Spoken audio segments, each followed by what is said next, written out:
அண்ணா இல்ல இல்ல இல்ல அதாவது இப்ப அதிமுக வேற எந்த கட்சியிலையும் இல்லாம இன்னும் நான் அதிமுக தான் போராடிட்டு இருக்கிறவங்க மட்டும் இல்ல, பல மனம் ஆச்சரியங்களால் திமுக போய் சேர்ந்தவங்க, வெவ்வேறு கட்சிகளில் போய் சேர்ந்தவங்க. இப்ப பாத்தீங்கன்னா அவர் திரு தோப்பு வெங்கடாச்சலம் இருக்காரு, அவர் இங்கிருந்து நீக்கப்பட்டார் அல்லது சரியாக அவரை பயன்படுத்தல, அதனாலதான் அவர் திமுக போய் சேர்ந்தார்.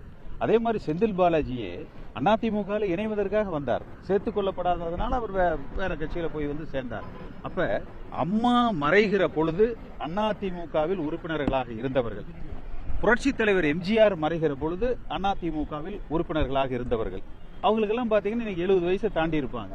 அவர்களது கனவு ஆசை கூட தங்களது இறுதி காலத்தில் அவர்களை அடையாளம் காட்டிய அதிமுக உறுப்பினர்களாக இருக்க வேண்டும் என்பதுதான் தொண்டர்கள் விரும்புறாங்க, அவர்களும் விரும்புறாங்க.